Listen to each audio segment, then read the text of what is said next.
बोलो सत्य गुरु महाराजनी जय। सतगुरु भीमराम महाराजनी जय। कुरजीराम महाराजनी जय। पधारेला हरि गुरु संतनी जय। या गुरु विना ज्ञान नहीं उपजे ने गुरु विना मिटे नहीं भेद। गुरु विना संशय न टळे रे भले वासो सारे वेद। तो के गुरु विना ज्ञान न उपजे। આપણે ગમે એટલા ભૌતિકમાં મથશું, મંદિરે જાહું, તીર્થે જાહું, વ્રત કરશું, ઉપવાસ કરશું, હોમ કરશું, હવન કરશું, ગીતાજી વાંચશું, રામાયણ વાંચશું, ગમે એટલા ગીતા જ્ઞાન મોઢે કરી લેવું, પણ ગુરુ વગરનું જ્ઞાન ન ઉપજે। કયું જ્ઞાન? તો કે હું કોણ અને પરમાત્મા કોણ એ જ્ઞાન તમને પ્રગટ પાસે જાવ ને તો જ એ જ્ઞાન તમને પ્રાપ્ત થાય। અને એ જ્ઞાન આપણે એમ કહેવી અમે ગુરુ કર્યા, પણ ગુરુ કરવાના નથી, ગુરુમય બની જવાનું છે। ગુરુમય બનવાનું છે, મળી જવાનું છે। બનવા જાહું ને તો ન્યા મેળ પડશે નહીં, કારણ કે બનવા જાહો તો બેપણું થયું, એ તો દ્વૈતપણું થયું। પણ પરમાત્માનું પરમ તત્વ કેવું છે? તો કે અદ્વૈત છે, એ બે નો હોય, એ એક જ છે। એટલે મટવાનું છે। બનવા જાહું ને ત્યાં બગડા, બનવાનું નથી, સંતો મટવાનું કહેશે, ઝીણું બનવાનું કહેશે। એટલે કીધું કે ઝીણા માયલા ઝીણા મારા ગુરુ છે પરવાળા, ગુરુજી કહો ભજન કેમ કરીએ। હવે એનું ભજન કરવું કેમ? તો કે એ તો અજંપા જાપ છે, એ જપવા બેસશો તોય મેળ પડશે નહીં, કારણ કે જપશો ને તો ઘડીક જપશો પણ તમારું મન બહાર ભટકતું હશે, માળા હાથમાં ફરતી હશે અને મન સૌદેશ ફરતું હશે। એટલે કીધું કે માળા ફરે હાથમાં અને મન ફરે સંસારમાં। માળા મણકા શું કરે? એનું મન ફરે સંસારમાં। એમાં માળા આવું ઘહીને કેટલાય વયા ગયા, પણ તોય પોતાના સ્વરૂપની પ્રાપ્તિ થઈ નથી। પોતાના સ્વરૂપની પ્રાપ્તિ તો મટવાનું છે, ઝીણું સૂક્ષ્મ બનવાનું છે। સૂક્ષ્મમાં સૂક્ષ્મ વિચાર હોય, સૂક્ષ્મ હોય ને તો એ તમારા વિચાર છે। તો મનથી જે પછી મન અમન થઈ જાય ને પછી સમજણના ઘરમાં એ સમજણમાં ઉતારવાનું છે। સમજણમાં ઉતરે ને તો જ આ જ્ઞાન પ્રાપ્ત થાય, અને સમજણની જ જરૂર છે। સમજણ આવે ને તો જ આપણને કણકણમાં પરમાત્મા દેખાય, નાના મોટાના ભેદ તો જ મટે, સમજણ આવે તો જ મટે, નકર તો હું પણ જ છે। હું પણ મટાડવા સંતોના શરણે જવાનું છે, સદગુરુના શરણે જાય એટલે મસ્તક ઉતારવાનું શું કામ છે? તો કે આમાં જ કચરો ભર્યો છે, આમાં જ બધોય કચરો છે। અહમરૂપી મસ્તક ઉતારવાનું છે। અહમરૂપી મસ્તક ઉતરે ને તો અજ્ઞાનરૂપી મસ્તક ઉતરે એટલે જ્ઞાનરૂપી પ્રકાશ થાય। જ્ઞાનનો પ્રકાશ તઈ જ થાય, અને જ્ઞાનરૂપી પ્રકાશ થાય એટલે પછી જ્યાં દેખું ત્યાં તું નહોતું છો, તારા સિવાય કોઈ નથી। એટલે નિરાંત મહારાજે એક ઓલી વાણીમાં કીધું ને કે કીડીમાં તું નાનો લાગે, હાથીમાં વળી મોટો થું, માવત થઈને માથે બેઠો ને હાંકવા વાળોય તું નહોતું। એસો ખેલ રહેશો મેરે દાતા, જ્યાં જોવું ત્યાં તું નહોતું, તારા સિવાયનો કોઈ નથી। પછી અણુથી માંડીને મેરું સુધી એક જ છે, બીજો કોઈ નથી। એટલે સંતોએ આપણને અણુમેરુની એકતા કરાવી। નાના મોટાના ભેદ મટે ને તો જ આપણને પરમાત્માના દર્શન થાય। નાના મોટાના ભેદ એટલે પહેલા જ ગુરુ મહારાજે મટાવ્યા કે અણુ એવું તું સો ને મેરું એવું તું। અણુથી માંડીને મેરું સુધી સળંગ સૂત્ર, એક નામ સિવાય કાંઈ નથી। અને ઈ તત્વની ઓળખાણ તમે ગમે એટલા ગીતાજી મોઢે કરશો ને તો એમાં ભેદ પડ્યો છે, કારણ કે વજ્રના તાળા મારેલા છે। વજ્રના તાળા, વજ્ર કહેતા અજ્ઞાન, અજ્ઞાનના તાળા મારેલા છે। એમાં વાસો તો જ્ઞાન થાય, વાસવાનું જ્ઞાન થાય, મગજ કોઈનો હારો તેજ હોય ને તો યાદય રહી જાય, પણ એ તમને હું કોણ એ ન ઓળખાવી શકે। પોતાની ઓળખાણ તમને ગીતાજી પાકી કરી લ્યો ને મગજમાં આખી ફિટ થઈ જાય ને તો હું કોણ છું આ દેહમાં રહેવા વાળી, હું કોણ છું ને એની ઓળખાણ થાય નહીં। એટલે કીધું કે ગુરુ વિના જ્ઞાન નો ઉપજે, ગુરુ વિના મીટે નહીં ભેદ। ગુરુ વિના સંશય નો ટળો, ભલે વાસ્યો શાર વેદ। ગમે એટલા વાસો ને તોય પોતાના સ્વરૂપની, એટલે આ પ્રગટના પ્રમાણ કીધા, આ જાગતા છે। એટલે ગોરખે કીધું કે હે મનસા માલણી તું જાગતા નરસેવ તો તને મળે નિરંજન દેવ। મનસા માલણી તું જાગતા નરસેવ, એટલે જાગતા કોને કીધા? તો આપણને એમ થાય તનની નીંદર છે, આ રાતે હોવી ને સવાર થાય તો જાગી તો તનની નીંદર છે, પણ મોહ નિંદ્રામાંથી સંતોષ અને એ મોહ નિંદ્રામાંથી જગાડે છે। આપણે ભવો ભવથી આ મોહ નિંદ્રામાં સૂતેલા હતા અને સતગુરુ છે ને સતગુરુના શરણે એટલે મોહ નિંદ્રામાંથી જગાડે ને મોહ નિંદ્રામાં હોય ને ત્યાં સુધી આપણને ભૌતિકનું જ્ઞાન હોય, લૌકિક જ્ઞાન હોય, પણ પોતાનું જ્ઞાન હોય નહીં. પણ મોહ નિંદ્રામાંથી જાગે ને પછી પોતાનું જ્ઞાન થાય અને પોતાના સ્વરૂપમાં જઈ જાગે ને તો સુરતા સજાગ થઈ જાય. એટલે એક વાણીમાં કીધું કે હજી હું તો જન્મની આંધળી ને મારા સતગુરુએ આપી જ્ઞાન આંખ, એવા જ્ઞાનના અંજન આંજિયા રે, એવું આપું ખોલી જોયું, જોયું રે જોયું તમારા અલખ ધણી, એવા જ્ઞાની ગુરુ મળ્યા. હું તો જન્મ જન્મની આંધળી ભટકતી હતી, જન્મો જન્મથી ભટકતા આવતા હતા ને, જન્મ મરવું જન્મ પણ આપણને આપણા પોતાના સ્વરૂપનું જ્ઞાન નહોતું થતું. જન્મ જન્મની આંધળી અને સતગુરુએ જ્ઞાનનું અંજન આંજ્યું, આપણને સર્મદ્રષ્ટિ ઉતારી દીધી. આંધળા આ આંખેથી આપણને ભૌતિક દેખાતું હતું ચામડાની આંખથી, પણ સતગુરુ મહારાજે આ સર્મદ્રષ્ટિથી નહીં, સર્મદ્રષ્ટિથી દેહ દેખાહે, પરમાત્માના દર્શન નહીં થાય. સતગુરુ મહારાજે જ્ઞાનનું અંજન આંજ્યું અને પછી દિવ્ય દ્રષ્ટિ જઈ આપી ને, તો એ જ્ઞાન દ્રષ્ટિ કયો તોય ભલે, દિવ્ય દ્રષ્ટિ કયો તોય ભલે, ત્રીજું લોસન કયો તોય ભલે, એ દિવ્ય દ્રષ્ટિથી પછી તમને કણકણમાં પરમાત્માના દર્શન થાય. એટલે જન્મ જન્મની આંધળી અને મારા સતગુરુએ આપી જ્ઞાન આંખ, જ્ઞાનના આંજન આપ્યા અને પછી આપું ખોલી જોયું. ગુરુના શરણે જાય તો પછી ગુરુ મહારાજ તમને બીજા કોઈની ઓળખાણ નથી કરાવતા, પોતાનામાં જ ખોલવાનું છે. આપું ખોલી જોયું તો જ્યાં જોવું ત્યાં પછી અલખ ધણી, પછી અલખ ધણી એટલે લખવામાં આવતો નથી, એ વ્યાપક છે, એનો કોઈ ઘાટ નથી, એ અરૂપ છે, એ અઘાટ છે, એનો રંજ નથી, એ નિરંજન છે, એ અવિનાશી છે, એનો ક્યારેય નાશ નથી, એ નિરાકાર છે, એનો આકારય નથી. આકારને જ ગોતતા હતા ને આપણે ગોતતા હતા કોને, પૂજા કોની કરતા તો કે આકારની, માયાની કરતા હતા, ઘાટની કરતા હતા.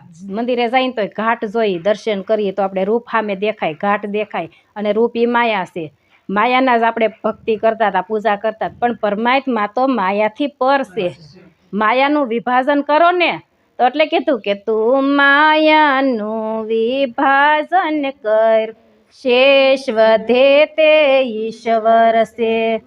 આકાર સ્વરૂપ નથી, રંગ રૂપ ગંધ નથી, સસરા શર્મા વાલો વ્યાપક છે, શેષ વધે તે ઈશ્વર છે.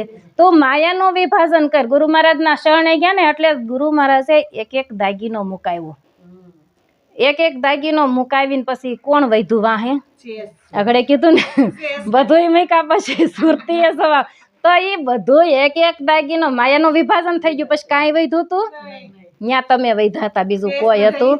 શેષ વધે એ ઈશ્વર છે, ઈશ્વર એ તું છો, તારા સિવાય બીજો કોઈ નથી. અને એની આપણને સંતો ઓળખાણ કરાવે. આપણે આત્મા પરમાત્મા જીવી શિવ એવું તો બધાય બોલતા હતા, કથણી બકણી તો કરતા હતા, પણ એ કથણી બકણી એ મેળ પડે એવો નથી. અને પછી ગુરુના શરણે જઈને કથણી બકણી કરતા હોય ને તો હજી અજ્ઞાન છે.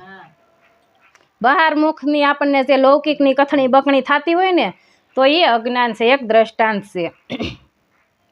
હવે આપણે મારે ઘેરેથી મારે અહીંયા આવવું હતું તો ભાવનાને ઘેરે મારે આવવું હતું, એટલે હું નીકળું ઘેરેથી, રિક્ષા પકડવી તોય મારે એમ કેવું પડે, મનમાં મન વિચાર હાલતો એક મારે ભાવનાને ઘેર જાઉં છું. રિક્ષાવાળાને હા એક હાલવાનુંય ચાલુ હતું અને બોલવાનુંય ચાલુ હતું, કથણી બકણી બેય ચાલુ હતી.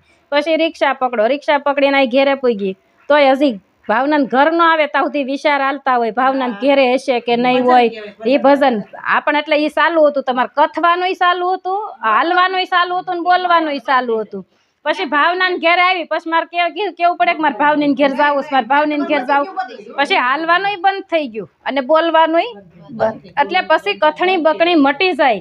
પણ આપણે ઘણા એવા હોય ને કે ગુરુના શરણે જઈએ પણ તોય પાછી બહાર મુખ કથણી બકણી બંધ થતી નથી, તોય ચાલુ રહેશે. એટલે એ અજ્ઞાન છે, કારણ કે એને અધૂરિયા કયો તો એને કીધા છે, નુગરા કયો તો એને કીધા છે, અજ્ઞાની કયો તો એને કીધા છે, એને કીધા છે. અને એ જ અધૂરિયા છે, કારણ કે ગુરુના શરણે જઈને જ્ઞાન લીધું પણ અધૂરું છે, અમૃત પાયું પણ પીધું નહીં, પીવાની જુક્તિ ન જાણી, કાં તો એના ગુરુ જ્ઞાન વગરના કાં પીવામાં આવ્યું પાણી, કાં ગુરુ છે ને એને પોતાને સમજણ નહોતી, એટલે પોતાને સમજણ ન હોય તો એ ઓલાને કાંઈ દય કે નહીં, એટલે ગુરુ તો કર્યા પણ પોતાને ઉતરું નહીં, કારણ કે એમાં હતું નહીં, કૂવો ખાલી કૂવો હતો, કૂવામાં હોય તો વેડામાં આવે, અને કાં ગુરુ પૂર્ણ છે પણ એમાં કસાશ છે, પોતામાં આવ્યું ઉતરું નથી, કારણ કે પોતાની સુરતા જ જ્ઞાન હતી. બહાર આપણે હા અને ઊંધો ઘડો અને ભરેલો ગયો તો ને, ઊંધો ઘડો રાખ્યો તો, સીધો રાખતો અંદર ઉતરે, અને કચરો તો ગુરુ મહારાજે ઠલવાયો પણ એ પરાણે પરાણે ઠેલવો હોય, ખાલી તો કઈ રાસ્તા ભરેલા, ભલે બધા ભરેલા જ ગયા હોય પણ ગુરુ ખાલી કરે, બધું મુકાવી દે, ખાલી કરાવે છે, પણ પછી પોતે ખાલી થયો જ પરાણે પરાણે તમે ઠેલીમાં ખાલી કરો તો એ પરાણે કરો, એમાં કાંઈ મન વગરનું મળવું ને ભીતારે, એટલે એને અધૂરા કીધા છે. અજ્ઞાની કયો તોય ભલે, અધૂરિયા કયો તોય ભલે, ને નુગરા કયો તોય ભલે. નુગરો ઈ છે શરણે જઈને પછી વસનમાં ઊભો નથી રહેતો ને, એ નુગરો છે, ઓલાને તો ખબર નથી. અને ઘણાય ગુરુ કરે પણ કેમ કરે તો કે ઘરમાં કાંઈક સારું થઈ જાય ને, છોકરાને હગાયું થઈ જાય ને, વાડિયું સારું થઈ જાય ને, ધંધામાં નોકરીયું હરખું થઈ જાય એટલે ગુરુ, અમે તો એટલે ગુરુ કર્યા. ઈ કે ગુરુ તો કરવા પડે એટલે થોડું ઘરમાં સારું થાય. પછી 400 મહિના વરસ જાય ને એટલે એમ કે હવે કાંઈ આમાં કાંઈ ફેર પડ્યો નથી, આ ગુરુમાં કાંઈ છે નહીં. એલા બુંધા તારામાં કાંઈ નથી, ગુરુમાં તો બધુંય છે, ગુરુ તો પૂર્ણ છે. ગુરુ ભૌતિક સુખ નથી આપતા, ગુરુ તો ભૌતિકમાંથી તો તમને મટાડી દે છે. અજ્ઞાન રૂપિયા અંધારામ તમે ભટકતા હતા, એ ગુરુ મહારાજે તમારું ભટકણ મટાડી દીધું છે, અને ગુરુ તમને અંધારામાંથી જ્ઞાનરૂપી પ્રકાશમાં ઊભા કરી દેશે કે આ તું છો. તને પરમાત્મા રૂપ બનાવી દીધો. આપણે હું ને પરમાત્મા જુદા આપણે ગોતતા હતા, પણ પરમાત્માને ગોતવા વાળો તું જ છો, તારા વગરનો કોઈ નથી. અને તોય આપણે પરમાત્માને જુદા ભાસીએ છીએ. પરમાત્માને ઓળખાયો પણ તોય બીજો ગોતે છે, તોય માનતાઓ કરે, દોરા કરે, હોમ કરે, હવન કરે, નિવેદ કરે. ગંગાજી નાવા જાય તો ગંગાજી નાવા જાવ તો તન ધોવાય છે, મનનો મેલ જાતો નથી.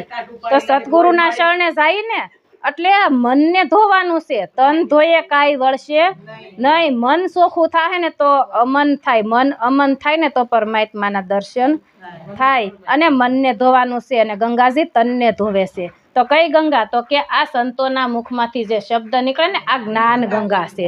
આ જ્ઞાન ગંગાનો મહિમા છે મોટો, મુખ્ય કહ્યો ન જાય. આ જેને ઘેરે હરિજન હરિગુણ ગાય એ નીત ગંગામાં નાય, પછી એને ઓલી ગંગાજીમાં ડૂબકી મારવા પણ રહેતું નથી. અને આપણે ગંગાજીમાં નાહીએ ને તો પછી એમાં લોટિયું ભરે, લોટી ભરીને વળી ઘાટે રેણ કરે, ઢોળાઈ ન જાય. આપણે અહીંયા ધોવે, આપણે ધોવે, પાછા ઘાટે રેણ કરે, ઢોળાઈ ન જાય. રેણ કરીને ઘેર આવીને પાછા સંતોને કેટલાને ભેગા કરે. સંતો ન કહેવાય એને, પણ એ ગુરવા લોકોને ભેગા કરે, અને પછી એમાં રેણ કર્યું હોય ને તોડે ને પાછા બધાને બબે ટીપા પાય, એ પવિત્ર કહેવાય. એટલે રૂથીને પાછું મોઢામાં નાખી પવિત્ર કહેવાય. મેલ કાઢ્યો હોય બધાએ, એ પાછું પવિત્ર તોય એલા બધું પવિત્ર છે, કાંઈ અશુદ્ધ નથી. પણ શુદ્ધ તું પોતે થા. આપણે હુરાપુરાના ચોખા કરીએ ને એમ કે હુરાપુરાના ચોખા કરવા પડે, પૂરાપુરાને ચોખા કર, એટલે ચોખા કરવાની જરૂર નથી, ચોખ્ખો થઈ જાય. ચોખ્ખો થવાનું છે. ડાંગર ચોખ્ખો ગોતા, ચોખાને ગોતવા નીકળે તો કોઈ દી મેળ પડે નહીં, પણ ઉપરથી ફોયતરું ઉખેડવાનું છે. આ દેહરૂપી ખોળથી તમે પર થઈ જાવ ને તો આ દેહમાં ગડગડિયો નાળિયેરનો ગોટો રમી જ રહ્યો છે ને, તમે દેહથી મોકળા થઈ જાવ, દેહથી પર થઈ જાવ, અને ચોખ્ખા થવાનું છે. ચોખ્ખા થવાનો મહિમા છે. ગુરુના શરણે જઈને સદગુરુ ચોખ્ખા કરી નાખે છે, પછી એને ઉગવા પણ રહેતું નથી. એટલે એક સાખીમાં કીધું કે ચોખ્ખો વાવે સાસ નો ઉગે, ફીર જન્મનો ધર્યો. એટલે ચોખ્ખો વાવો ને તો એ ઉગતો નથી, પણ કમોદ વાવો તો એ ઉગે. એમાં જ્યાં સુધી આપણને જીવ પણ છે ને ત્યાં સુધી ઉગવાનું, જન્મવાનું મરવાનું છે. કારણ કે છે તો નહીં, પણ આપણે અજ્ઞાનતાને લીધે છે. એટલે એ જન્મ મરણ તાહુદી છે, પણ ગુરુના શરણે જાય ને ગુરુ મહારાજે ચોખ્ખો કરી દીધો. પછી એને જન્મ મરણ હોય, જન્મે ને મરે, એ આ માય આવે ને જાય, આ માયાનો વિલાસ છે. માયા આવે છે, પરિવર્તન થાય છે માયાનું, પણ જન્મ મરણ કોઈનું નથી. માયાનું પરિવર્તન થાય છે, આ માયાનો વિલાસ છે. તો આપણને ચોખા કરી દીધા તોય આપણે ચોખા કરવાના મટતા જ નથી. અને સંતોના શરણે આપણે પૂજન કર્યું ને આગળ, તો કંકુનો સાંડલો કર્યો. તો કંકુનો રંગ લાલ અને પરમાત્માને કેવો કીધો? લાલ. तो के लाली मेरे लाल की जित देखूं तित लाल, लाली देखन में गई तो खुद भी हो गई लाल. परमात्मा ने મળવા ગયા હતા ને આપણે, તો પરમાત્મા મય બની ગયા ને, તો ખુદ भी हो गई लाली मेरे लाल की जित देखूं तित लाल, लाली देखन में गई तो खुद भी हो गई लाल. અને પછી માથે સોખો સોટાડ્યો. તો કે એનો અર્થ થાય કે ગુરુ મહારાજ તને સોખો, આ સોખો છે ને, અને સોખો છે ને, સોખો થાય ને પછી પરમાત્મા મળી શકે. ત્યાં સુધી પરમાત્મામાં મળી શકતો નથી. સોખો ન થાય ને ત્યાં સુધી પરમાત્મામાં કોઈ દી મળે નહીં. એટલે આપણને સંતો પોકારી પોકારીને કહે છે કે તું સો, પણ આપણને સમજણમાં ઉતરતું નથી. સંતોએ સમજણના ઘરમાં ઊભા રાખી દીધા. સમજણના ઘરમાં જ રહેવાનું છે, પણ આપણે તોય બહારનું ભટકણ મટતું નથી. એટલે એક વાણીમાં કીધું, હેજી પગરે વિનાનું પંથે સાલવું રે, જાવું મારે ધણીને દરબાર. હેજી પંથે સાલવું, પગરે વિનાનું પંથે ચાલવું. તો કે આ દેહ કરીને હોય ને ત્યાં સુધી પગથી હલાય, પણ પછી પગ વિનાનું પંથે કેમ હાલવું? તો કે જે પોતાનું સ્વરૂપ છે ને એને પછી અઘાટ છે, એને હાથ નથી, પગ નથી, મુખ નથી, આંખ નથી, કાન નથી, કારણ કે એ અઘાટ છે, અરૂપ છે, એને કોઈ રૂપ નથી. તો આપણો આ કાટાળી કેડીનો અજ્ઞાનતાને વશ હતા સુધી આ માર્ગ કેવો છે? કાટાળી કેડી છે, એમાં બધું આડું આવે. પણ પછી આપણો વિહંગમ માર્ગ છે. હવે વિહંગમ માર્ગમાં કાંઈ આડું આવે? એવા આપણને નિરાળા કરી દીધા. તો કે તારે અહીંયા પછી કાંઈ આડું આવતું જ નથી. આ વિહંગમ માર્ગમાં ઊભા કરી દીધા. અને પછી એવા પૂરા મળે તો એવા દેશી રે મળે તો રાવું રેડીએ, એમ કીધું ને. એવા દેશી મળે જો આપણા દેશના. દેશી કોણ? તો કે ઉપદેશી. આ બધા આપણા દેશી છે. એવા દેશી મળે જો આપણા દેશના. દેશી એટલે ઉપદેશી. જેણે ઉપદેશ લીધો છે ને, આ ઉપદેશ નહીં, આપણા દેશના છે. એને ન્યા રાવું રેડીએ. તો કે ન્યા આ ભક્તિની વાત છે ને, આ પોતાના સ્વરૂપની જ્ઞાનની વાત છે ને, એ દેશી હોય ને ન્યા થઈ શકે.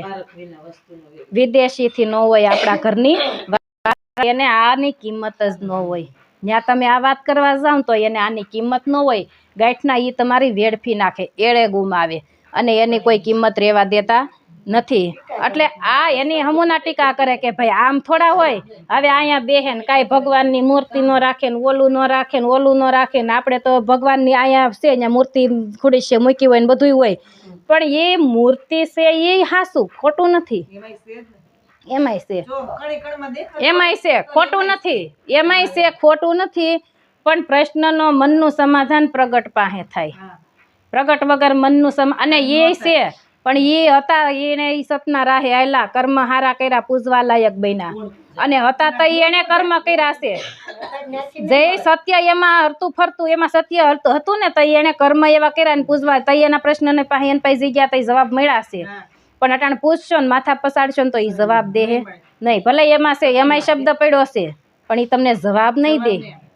જવાબ પ્રગટના, એટલે પ્રગટના પ્રમાણ કીધા. જાગતા નર સેવો એટલે પ્રગટ કીધા. એટલે નરસિંહ મહેતાએ નવધા ભક્તિ કરી. પણ જઈ દામોદર ગુરુ મળ્યા ને, તો એ નરસિંહ મહેતા બોલ્યા કે જા લગી જાગીને જોવું તો જગત દિશે નહીં, ઊંઘમાં અટપટા ભોગ ભાસે, અખિલ બ્રહ્માંડમાં એક તું શ્રી હરિ, જુજવા રૂપે અનંત ભાસે.